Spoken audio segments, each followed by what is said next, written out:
Greetings, I'm Jenny, aged 27. 3 years back, I tied the knot with Hugo, the most remarkable person I've ever met. He's a delightful goofball, overflowing with kindness and compassion, making each day feel extraordinary. Regrettably, the same sentiment doesn't extend to his mother, Maria, also known as my mother-in-law. For reasons unknown, Maria has harbored animosity toward me since day one, a sentiment I comprehend. After all, Hugo is her cherished son, and she's merely safeguarding his interests. However, I firmly believe she sometimes crosses the line. Maria has a knack for subtle injustices that seem innocent, but are actually calculated to incite frustration, painting you as the unreasonable one. We all have encountered someone like her. Unfortunately, she happens to be my mother-in-law. I was brought up differently. I'm inclined to call out nonsense and rarely hold back. Perhaps that's what drew Hugo to me. Our contrasting personalities attracting each other, as they say. Having studied psychology, I can discern Maria's ill intentions. Our dominant personalities clash, which likely led to her first words to me. "Jenny, don't you think it's time to stop eating so much?" The table fell silent, stunned. Mortification painted my face pale as Hugo Kyle, my father-in-law, and Maria's son, reacted. Hugo, though embarrassed, admonished his mother. "Mom, that's terrible to say. Jenny can eat as she pleases." Maria backpedaled, claiming concern for my well-being, citing old photos where I appeared better. Despite my embarrassment morphing into irritation, I kept calm, not wanting to cause a scene during our initial meeting. I graciously accepted her unsolicited advice. As time passed, such incidents increased in frequency and intensity. Despite bonding with everyone, Maria remained the sole dissenter, her disdain unfounded. Even Hugo's childhood friend, Jack, embraced me. Yet Maria persisted, even on my wedding day, behaving like a bridezilla, trying to undermine me. "No, her hair should be in an updo like mine was. But you look so ugly." Maria's antics persisted, but amid the turmoil, I cherished the love and acceptance from the rest of Hugo's family. The gasps from the bridal party were audible. Yet I found myself, unsurprised, having grown accustomed to such situations. In an attempt to rectify her words, my mother-in-law hastily backtracked. "Oh no, darling, that's not what I meant. You have the potential to look so much better. I see a lot of myself in Jenny. She's a bright young woman. Despite looking better at her age, I'd like to say she's beautiful in her own way." While my father-in-law managed to quell her ruthless antics on that day, the lingering pain and bitterness persisted. It went against my nature to remain silent and passive. My vibrant energy was diminishing, drained by this woman who seemed determined to undermine me. Fast forward 3 years to the current events of our story. We gathered at Hugo's childhood home, his parents' residence, for dinner on a Sunday night. My mother-in-law had graciously invited us, including Jack, indicating something significant was afoot. I had my suspicions, which were later confirmed, making the dinner plan seem more calculated. As the evening unfolded, my mother-in-law seized everyone's attention, announcing an important revelation. Armed with a paper, she began reading. "Attention, everyone. I have an announcement. Since my birthday is approaching, I want to share my plans. We're going to Hawaii." The paper confirmed the trip, met with excitement from everyone at the table. "That sounds fantastic." "What? Amazing news, Jenny. I've always wanted to go to Hawaii. This is great news. I'm so excited. Thanks so much, Ma." "Actually, you're not coming." "Honey, what do you mean? This wasn't part of the plan." I made some last-minute changes and canceled her ticket before incurring extra charges. So, my ticket was already purchased, and she just canceled it. Why does she hate me so much? "Mom, what are you talking about?" In the ensuing chaos, Jack and I remained silent. Harsh words flew back and forth until Maria finally offered an explanation. Okay, fine. I'll tell you why I thought Jenny shouldn't join the family event. As I'm getting older, I want to spend my remaining years with those I care about most. Unfortunately, Jenny doesn't belong on that list. Mom, really? What's wrong with you? Nothing's wrong with me. I'm just saying Jenny can't be considered family since she's not related by blood. By that logic, Jack shouldn't go either, right? He's not technically family, as you're stating. But we all know that's preposterous. He is part of the family. Since Hugo and Jenny got married, she's family too. Well, Jack is different. He's always been here, our sweet baby angel. But Jenny hasn't. I'm just not comfortable with her on the trip. It's my birthday, and I get to decide. Come on, Jenny, we're leaving. My resolute no reverberated through the room, capturing everyone's attention, including my adversary, who had been struggling to contain a smile. However, her expression turned serious at once. Maria, it's been evident from the start that you harbor disdain toward me. For 3 years, I've endured your unbearable behavior. Do you think we're blind to your actions? Do you believe we don't see your narcissism? Watch your tone, young lady. Remember, you're in my house. And it won't be for much longer. In fact, I'm about to leave. But before I go, there's something I need to say. I addressed my beloved husband, whose eyes burned with anger as he looked at his mother. Darling, I love you completely, and I've tried to weather this storm for so long. But it's clear now that your mother will never embrace me into this family, no matter how hard I try or how often I hold my tongue. She'll always find fault with me. You should go on this trip. You can't miss it. Despite her quirks, she's still your mother, and you love her, and she loves you. So go. Don't worry about me. I'll manage. Turning to my mother-in-law, who appeared stunned by my words, I continued. And as for you, unfortunately for you, I'm in love with your son, and I'm not going anywhere. You might think you can push me out, but I'm here to stay. Even in Hawaii, you'll be thinking of me because, let's be honest, I think you're fixated on me. How dare you? I ought to slap you right now. I'm not done. You're fixated on me, obsessed with tearing me down. And I can't fathom why when all I've done is extend kindness and patience, even when you didn't deserve it. But enough is enough. If you don't want me in Hawaii or consider me part of the family, fine. But I will always be here. As long as I breathe, I'll be here for Hugo, Kyle, and even Jack, but never for you. In that moment, I realized I had finally silenced her. She stood with her mouth agape, seemingly searching for words that her mind wouldn't allow. I bid farewell to the other family members, kissed my husband on the cheek, and headed towards the exit. Let me drive you home, at least. I can't let you take a cab. Don't worry about me, babe. I love you, and thank you for loving me. But I'll be fine. You have a trip to discuss. Okay, if you say you'll be fine, I'll believe you. Oh, don't forget your purse. Right, my purse. I left it in the kitchen. Upon reaching the kitchen, where Maria had retreated, presumably to catch her breath after the altercation, I encountered her. What do you want? Don't worry about me, sweetheart. I'm just here to collect my things. Well, make it quick. I want you out of my house.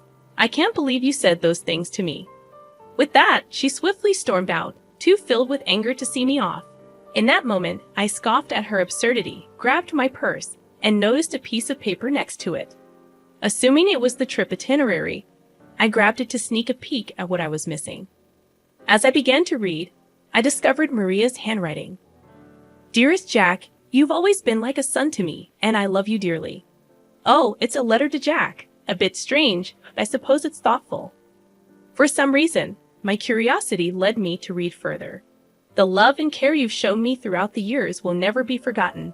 Regrettably, even in my son Hugo's case, I feel the love we once shared is no longer there. Wait, is she saying she loves Jack more than Hugo? That can't be right. Persisting in reading the letter, each line intensified my astonishment. The revelations were difficult to fathom. Although I recognized it wasn't my place to read the letter, I couldn't help but be grateful for stumbling upon it. After absorbing its entirety, I paced the kitchen, contemplating my next steps. Suddenly, it struck me. Everyone who needed to know about the letter was in that room. It was time to act. Rereading the letter to confirm its contents, I sauntered into the dining room, where only 3 pairs of eyes met mine.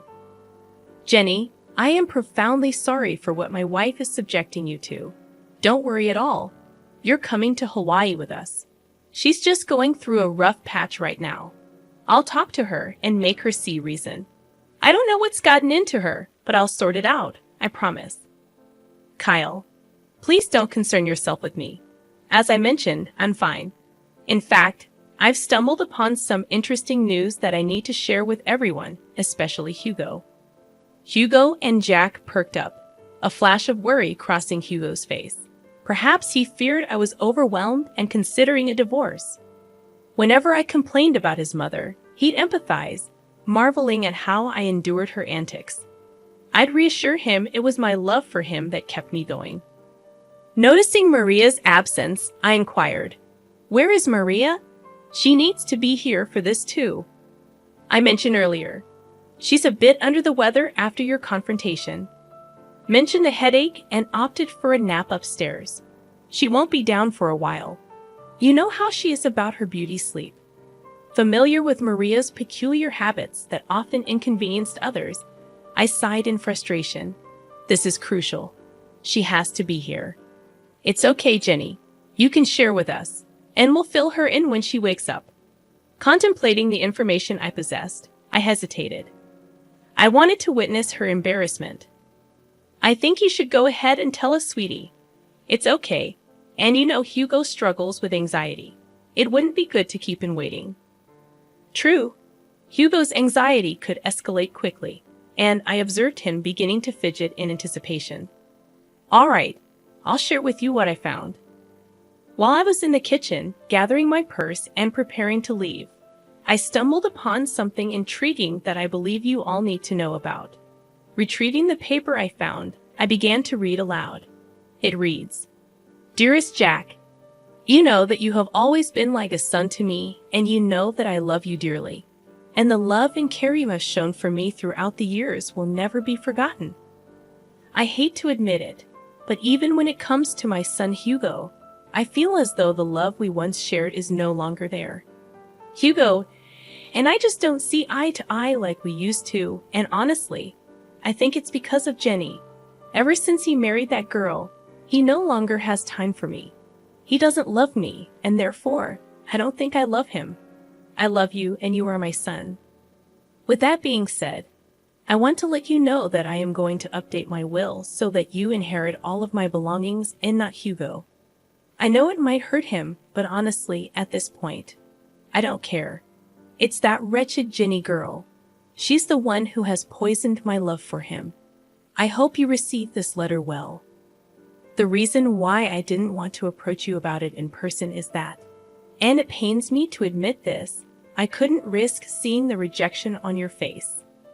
I know you love Hugo like he's your brother, and most likely you won't approve. But I don't care. I'm giving you everything. The money, the house, the cars, and even my small businesses. They're all yours, whether you like it or not. If you want to talk about this further, please call me, and we can discuss it. I look forward to hearing your response. I will love you forever and always, your second mom." After finishing the letter, I glanced up to witness a flurry of mixed emotions. Kyle appeared on the verge of tears.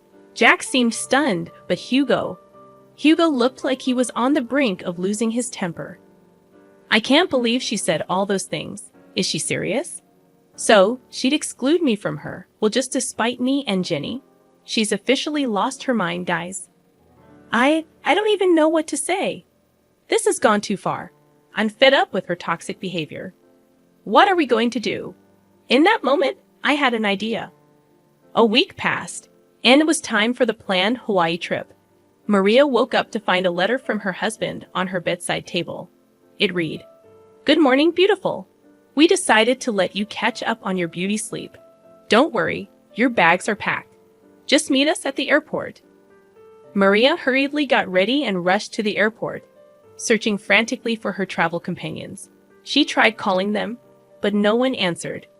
Assuming they had already boarded, she boarded her flight, hoping to catch up with them in Hawaii. During the 12-hour flight, she landed and video called Kyle. Hey, Kyle. Where are you guys? I woke up late and found your note, but none of you are answering. I assumed you boarded without me. Where are you? Let's start the festivities. That won't be happening, Maria. What do you mean? Where are you? I'm at home. What? Why are you at home? You see, Maria, Jenny brought some important information to our attention last week, and since then, we decided we'd rather spend time in Florida with her than anywhere else with you. Maria gasped. You think we wouldn't find out? What, my baby? Don't baby me. You were really going to cut me out of the will, Mom. Who? How did you even find out about that? Oh, that wretched girl you despise so much. Jenny found your letter in the kitchen. I don't know what you're talking about, Maria. Lying right now is only adding more nails to the coffin. Jack, tell them, you've got to believe me. I did nothing of this sort. We all read the letter, Maria. The game is up. But I didn't do anything. Jenny is making everything up. Oh, am I? You are so pathetic. It actually makes me sick. We all know what you said and what you tried to do. Thank goodness I was nosy enough to read the whole thing. Hugo, Kyle, please. No, Maria. Enough is enough. You're done. You don't get to say anything else. You messed up big time. Your hatred has caused you to be blind. Now you have to suffer the consequences of being alone on your birthday because of what you've done. I hope you can use this time in Hawaii to reflect on your actions. But I'll be alone. It won't be fun. Maybe people would like to hang out with you more if you weren't such a raging witch. Have fun. And with that, Kyle hung up the phone. We all let out a sigh of relief. I was the first person to start laughing, eventually joined by Hugo, and before we knew it, we were all bursting with laughter at the dining table, just laughing at the sheer absurdity of the situation. The look on her face once she realized the game was up was priceless. Her face turned pale, all the blood drained from her face, and it was evident that it was the first time in a long time that she felt embarrassed. Marianne had to spend her vacation alone, frequently calling Kyle to see if he would at least come and join her because canceling the reservations she made would be expensive. But every time he kept denying it, stating that when she comes back, they were going to have to implement some ground rules if she still wanted to be married to him. Maria began to be very apologetic and frantic, a complete 180 from her usual demeanor, which was genuinely surprising. Hugo also mentioned that if Maria still wanted to be in his life, she had to make a drastic change in her attitude, otherwise, he was ready to walk out of her life forever. Their relationship remained rocky, and Hugo asserted that if Maria ever disrespected him again, even with the smallest snide remark, he would cut her off completely, just as she had planned for him.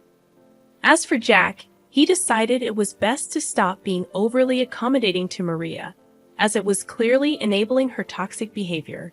So not only did Maria end up spending a miserable time in a beautiful place, but she also risked losing the three most important people in her life. She now has very strained relationships with all of them, and she has to change for the better. Regarding me, I messaged her, stating that I need time to decide if I'm going to forgive her for all of her injustices. She was apologetic and begged me to talk some sense into the men in her life. I refused, stating that this is the bed she made for herself, and now she has to lie in it. To this day, Maria is still attempting to mend the very broken relationships that she caused. I just hope she learned her lesson.